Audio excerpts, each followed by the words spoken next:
Hey, how are you? Okay, Bostonian Reviews everything. I'm going to review Eddington just real quick, and I'm not trying to be fast, but just wanted to quickly, put my thoughts on this film. I saw it, let's see, last Friday, I guess, and Air Aster, I do like him. You know what I mean? I'm not overly excited, about his work, but certainly I do think he's a good filmmaker and all that stuff. So, went to go see it.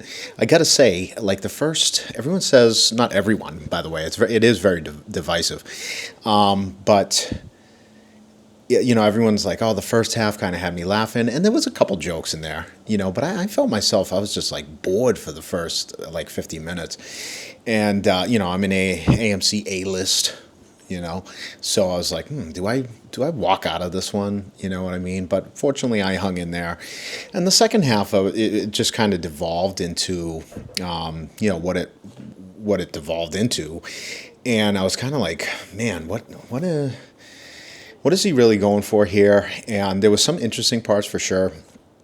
And then after I thought about the film, I'd give it like an 8.1 or an 8.2. I do think that it's like, I don't know. I don't want to use the word like it's an important film or anything like that. Although I do think that, there's something really special there. Not really special, but like, yeah, at least somebody's like kind of, taking a chance to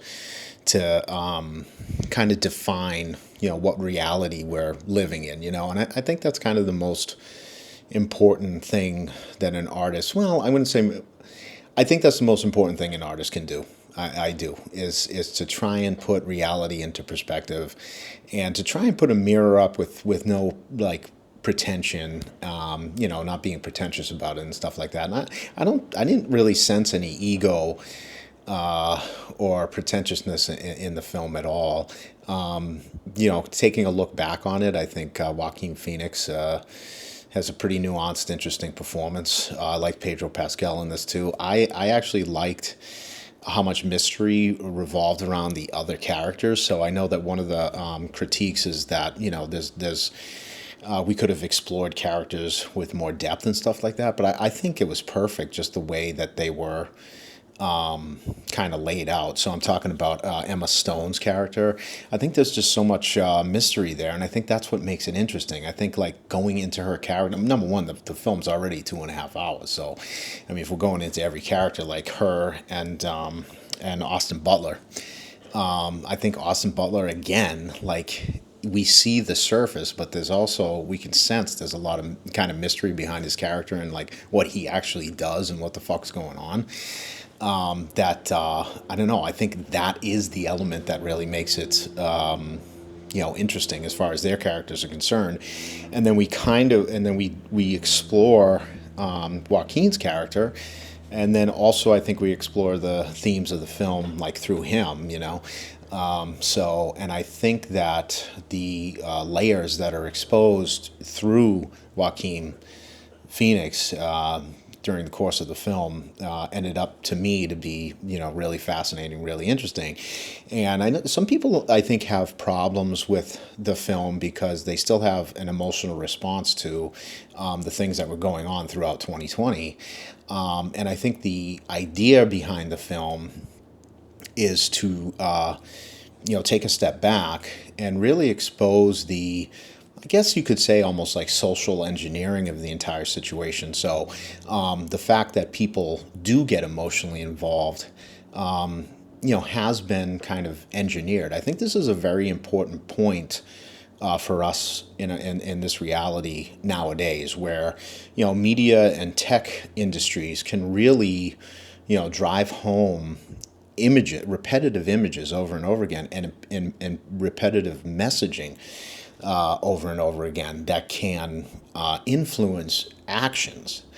And I think that's what Ari Aster is really exploring here, and I commend him for it. I think it's a very, very, very important thing to try and recognize right now, that the realities that we find ourselves in. Yes, it's fragmented. He goes over that, so he goes over fragmented reality and the fact that there's kind of like this mental illness that's kind of going on with all of these with media influence, tech influences, all that stuff. But I think that one of the most important things that he goes over, and one of the most important things I think to recognize, is that we can be kind of pushed into situations that we think are organically grown. So, the protest on the street, because there is an emotional response, because a lot of people are, good people for the most part. They want to make a difference, stuff like that. It can, influence them to, go through actions that they believe are a result of their own idea. When really a lot of those ideas have been engineered over the course of a period of time, that can get people to do things that, again, they think is organic, but it's not. So I think I think that is the conundrum we kind of find ourselves in reality itself in the United States. So I really think it's. I'm really glad that he made the film and he was able to do it in kind of genre specific and with respect to film making and film history and stuff like that. So I thought that was cool. And again, I mean, I will be honest with you though. I mean, I was bored. I wouldn't say bored, but it's not like a Christopher Nolan movie where like plot is really driving these things and there's interesting ideas. So like something like Inception or Batman or any of Christopher Nolan's films, I think it can be plot driven and have interesting ideas that you can catch while the protagonist is kind of driving the film forward. Where this one is very character based, and it's meant to be kind of unpredictable in a sense, because the story goes where the inner workings of whatever actions are influenced by the inner workings of the character. So, but after again thinking about it for a couple days, I could see the structure of the film, and it really wasn't erratic. It really wasn't chaotic at all. I mean, it all goes through Joaquin Phoenix, and if you put the theme of like powerlessness and what people do to try and gain some sense of dignity, identity, and power back, then you start to understand where the film's going, and also how we can use these things that are coming through the media and stuff to justify our own actions in a sense, or to be able to manipulate our agenda.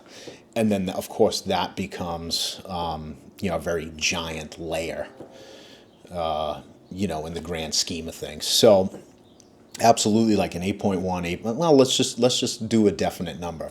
I'm going to say 8.1 right now, and I wouldn't be surprised if, that number grows. I mean, I'm not in film school anymore, so, watching these type of films 4, 5, 6, 7, 8 times might not be the reality for me. So I don't know how many more times I'd watch it, but I definitely give it another watch for sure. There's some movies that it's like a one and done, forget about it. But this one I definitely give another watch. So 8.1 as it stands right now, Eddington, and I might do like a spoiler review to like really go over what I think the themes are and stuff like that. But 8.1, let's go.